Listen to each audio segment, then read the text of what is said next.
Nous avons beaucoup chanté ce matin en rappelant la gloire de Dieu, la louange qui lui est due. Mais si nous sommes si en train à chanter ces belles paroles, est-ce que nous avons envie de les vivre aussi et de croire que c'est possible? Parce que très souvent nous entendons des messages, des chants qui sont beaux, mais sommes-nous convaincus que notre grand privilège, c'est de pouvoir les vivre? Parce que sa parole est la vérité. Ce matin, je vais m'arrêter sur un texte que vous connaissez, je suis pratiquement sûr, tous. C'est celui que Rachel a affiché au début du culte. Généralement, c'est le mois, et en tout cas c'est le dernier dimanche, où on peut se souhaiter une bonne année. Alors quelque part, y croyons-nous encore? Et puis pourquoi se souhaiter une bonne année qu'au mois de janvier? Est-ce que le privilège du chrétien, c'est de dire que nous pouvons vivre une année différente parce que nous avons confié notre vie à Dieu et parce qu'il nous a rempli cette lettre extraordinaire qu'est la Bible de promesses à notre égard? Je me suis posé la question, puisque vous savez, il y a eu l'indice de persécution dans le monde que Porte Ouverte sort chaque année.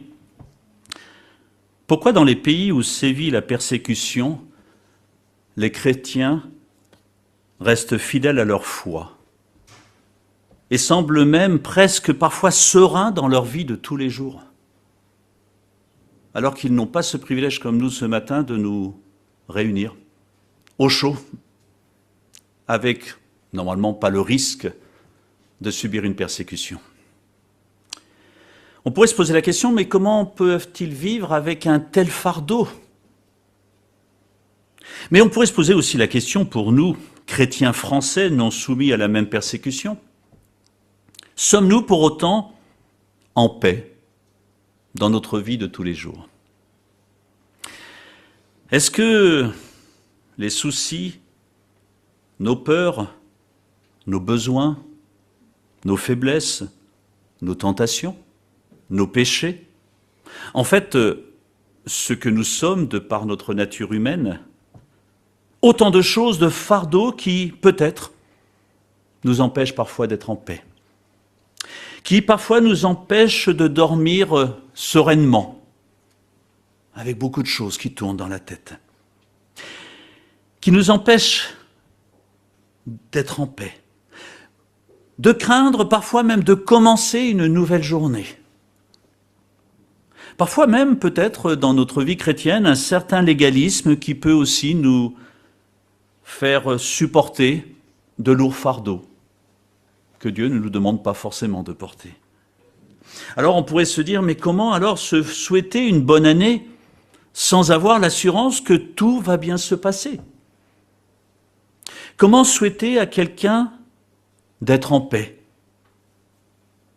Comme la Bible nous l'enseigne, alors qu'aucun de nous n'est maître de son destin, ni de celui des autres. Introduction pas très encourageante, me direz-vous, mais il y a une suite. On a la Bible.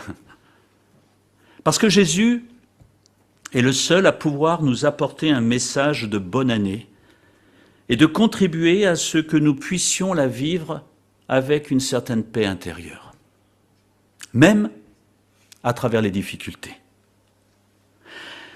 L'une de ces promesses accessibles, parce que toutes les promesses que Dieu nous donne sont accessibles, encore faut-il le croire. Une promesse qui vient directement de Dieu, de ce Dieu d'amour, Dieu créateur du ciel et de la terre. Et l'une de ces promesses qui nous est donnée, nous la trouvons dans l'évangile de Matthieu, au chapitre 11, les versets 28 à 30, pardon. Une promesse bien connue. Ose-je dire peut-être trop connue pour y croire ou pour s'y arrêter?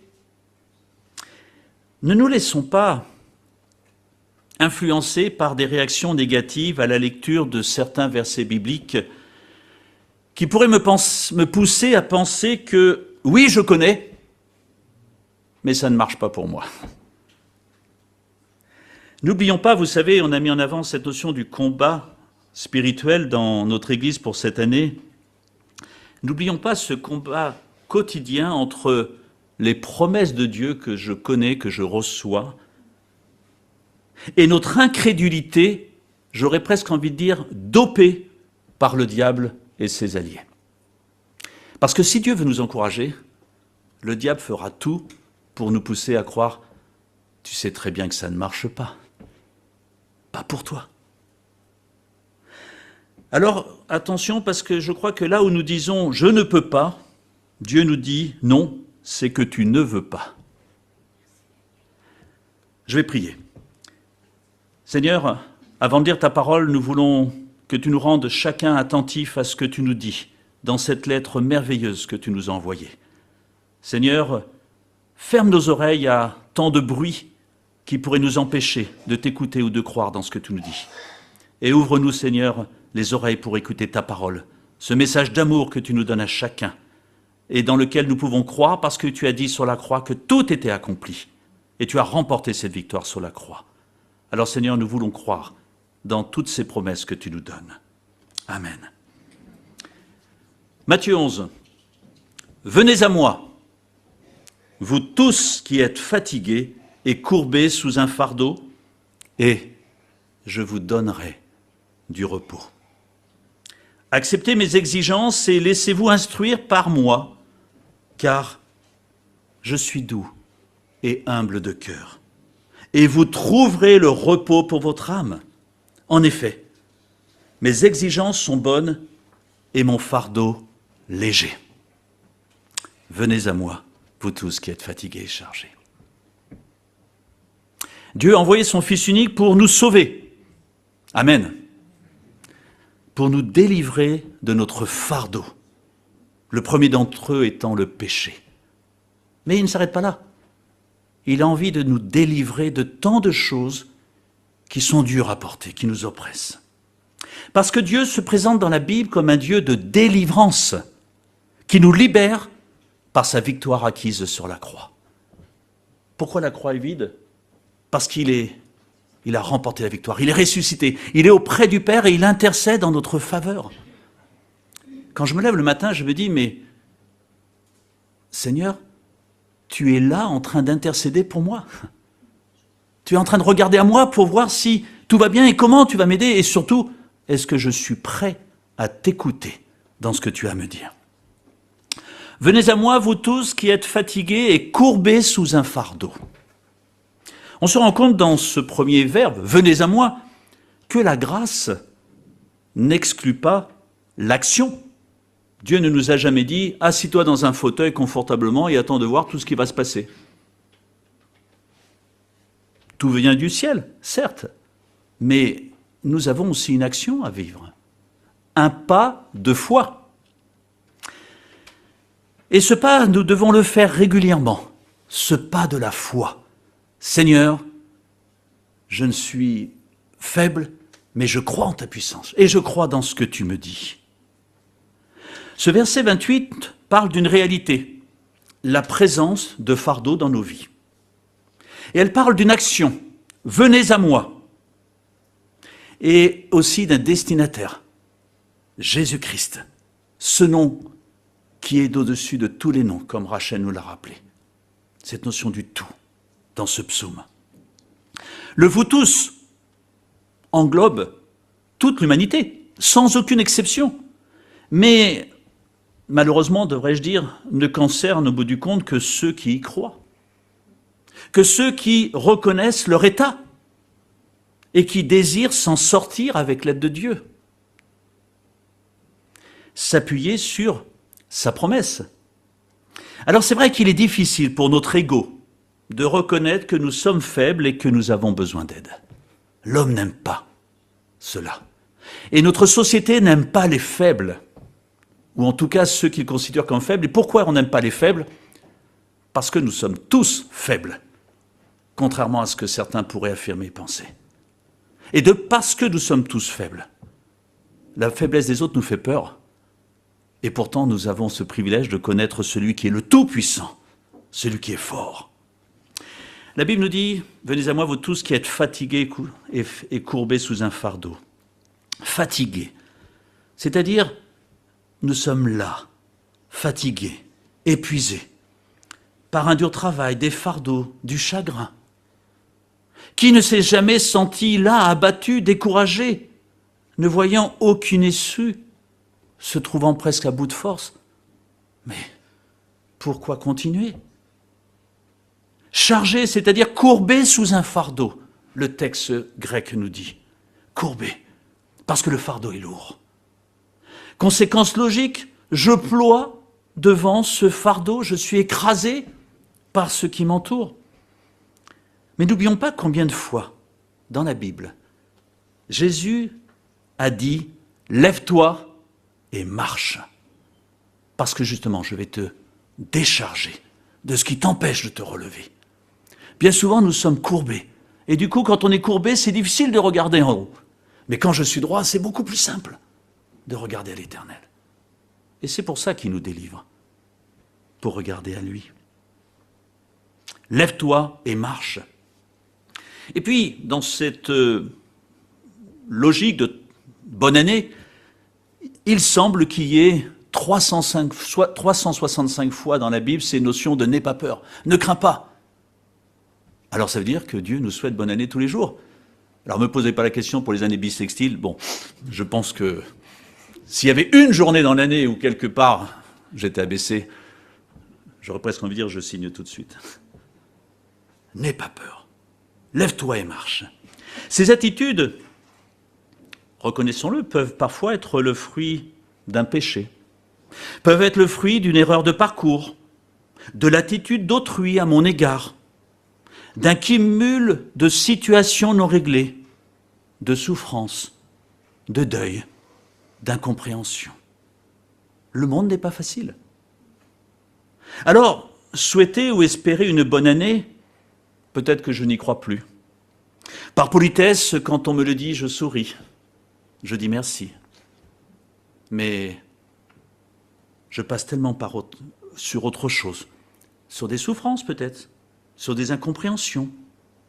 Et là, Jésus nous parle d'un pas à faire vers lui pour trouver du repos, pour trouver la paix. Se sentir pardonné, affranchi de toute culpabilité. Mais au-delà du fait d'y croire, peut-être que se pose la question, est-ce que j'ai réellement envie de tout abandonner à Christ ? Parce qu'il y a certaines choses que je tiens et qui me dérangent et j'ai peur, ou je n'arrive pas à lâcher. Et c'est là qu'on se rend compte que le péché est un poids qui est sur nous, mais qui nous domine. Je pense à celui qui a une addiction, que ce soit dans certaines substances ou dans la boisson. Il sait que ça lui fait mal, mais il ne peut pas s'en passer. Il est attiré. Et s'il ne reçoit pas une délivrance, il subit ce poids de tous les jours. Et on pourrait mettre tellement de choses derrière. Est-ce que j'ai réellement envie d'abandonner ? Je ne peux pas ou je ne veux pas. On reviendra dessus. Parce que je dois premièrement décider de tout abandonner. Sinon, je ne ferai jamais ce premier pas vers Dieu. Est-ce que j'ai réellement envie de tout abandonner ? Et alors se pose la question, mais comment alors tout abandonner ? Parce que quelque part, il y a un peu de oui, je ne peux pas tout seul. Je ne peux pas. Et Dieu nous dit dans ce texte, mais si vous croyez, je vous donnerai du repos. Et quand la Bible parle de repos, c'est un véritable de repos, une attitude où on se sent en paix. Comme je l'ai dit tout à l'heure, sans culpabilité. Où on se sent droit devant Dieu. On se sent bien. Et je dirais que souhaiter une bonne année à quelqu'un, ce n'est pas lui souhaiter d'avoir plus d'argent, même si ça peut aider, de se sentir mieux peut-être dans une situation professionnelle, même si ça peut être bien, mais c'est d'être en paix, de se lever le matin et de dire ah, « Seigneur, je suis avec toi. Rien ne me pèse. » Mais soyons honnêtes, cette attitude n'est pas toujours naturelle et qu'on a besoin de l'aide de Dieu si effectivement on veut vivre cela. Et Dieu nous dit, moi je veux vous donner du repos. C'est-à-dire, vous pouvez le vivre si vous êtes d'accord. Moi j'ai la puissance et l'autorité pour vous aider dans ce domaine. Parce que Jésus sait de quoi il parle. Une des raisons pour lesquelles il est venu ici-bas sur terre, c'est bien sûr pour nous sauver. Mais l'incarnation, c'est aussi pour dire, je comprends ce que vous vivez. Parce que moi aussi, j'ai souffert. Moi aussi, on m'a craché dessus. Moi aussi, j'ai été fatigué. Moi aussi, j'ai eu faim.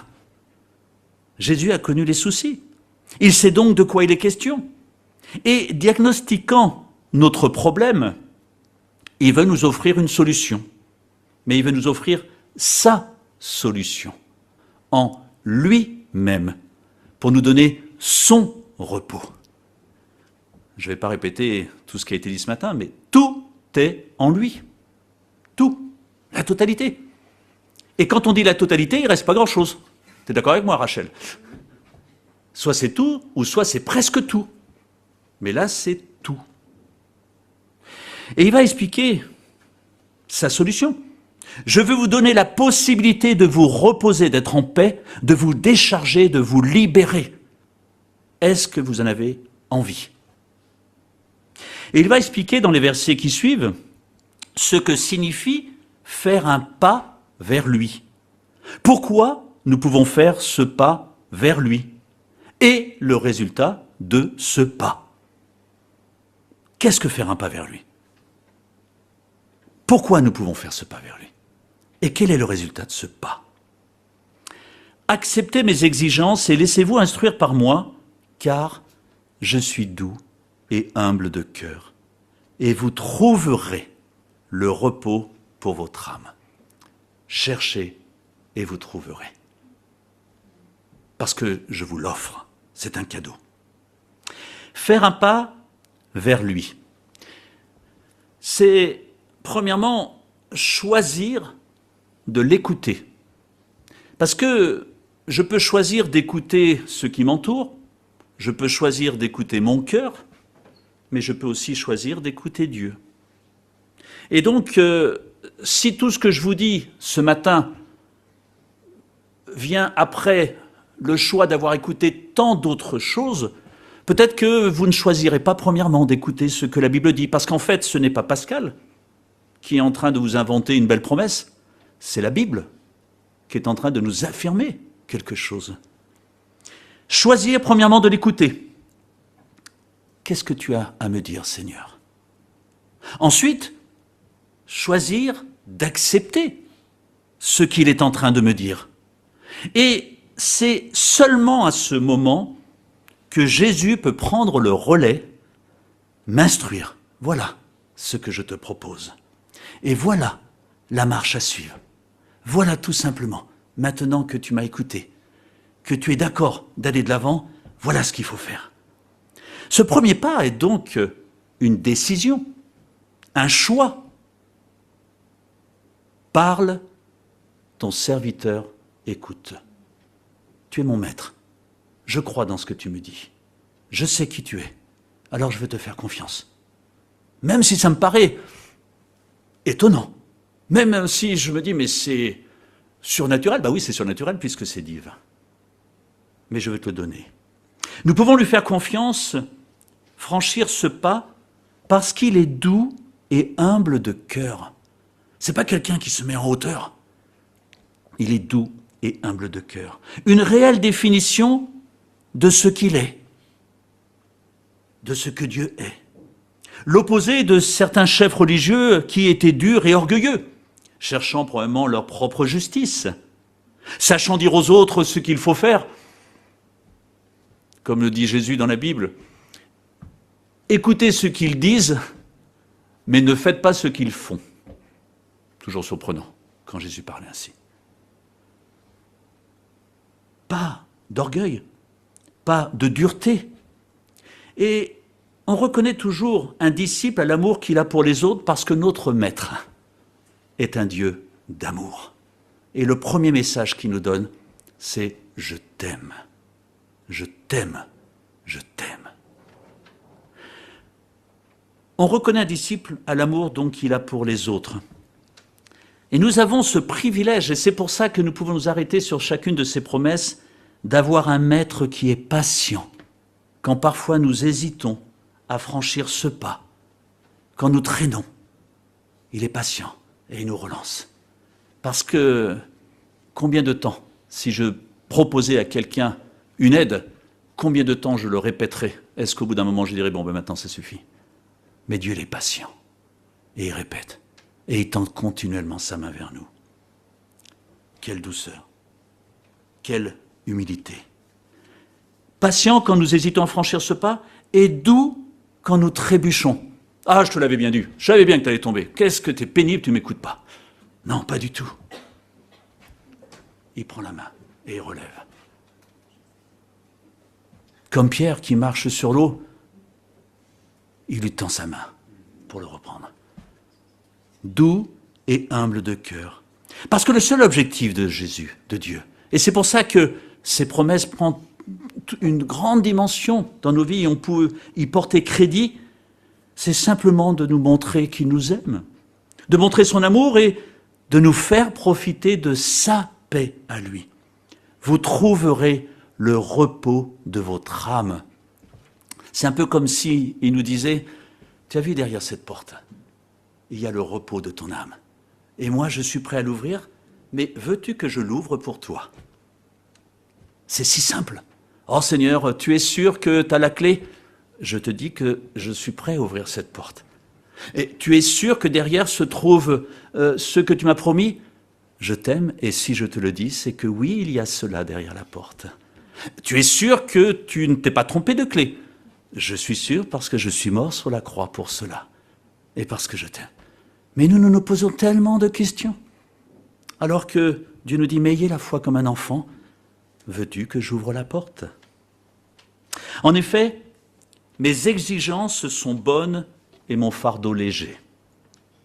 Parce que quitte à porter un fardeau, portons celui qui est léger. C'est le plus facile. Nous avons parfois peur de ce que nous ne maîtrisons pas au risque de se charger inutilement d'un lourd fardeau. Parfois en retombant sous la loi. Si je fais ceci, si je fais cela, peut-être que Dieu va m'aimer. Mais non, mon ami. Dieu t'aime tel que tu es. N'essaye pas de mériter son amour, il t'a déjà donné le maximum. En fait, il t'a donné son amour, en mourant sur la croix. N'essaie pas de faire, mais tends les bras vers ton Dieu. Ne retombons pas sur la loi, au risque d'oublier sa grâce. Si on parle tant de la grâce de Dieu, c'est parce que justement nous ne méritons rien et nous ne pouvons rien avoir par nous-mêmes. Mais il nous aime, il nous aime, il nous tend les bras. Il nous dit simplement, veux-tu, veux-tu. Alors oui, pour terminer, notre vie n'est pas un long fleuve tranquille, malheureusement. Au ciel, ce sera le cas, mais ici-bas sur terre, non. Et j'ai parfois envie de, excusez-moi l'expression, de tout balancer. J'en ai marre. C'est pas juste. Je suis fatigué. Je peux pas supporter ça. C'est trop. Je ploie sous le poids de ces fardeaux. Et c'est justement là que Jésus nous dit, allez, allez, viens vers moi pour déposer tout cela.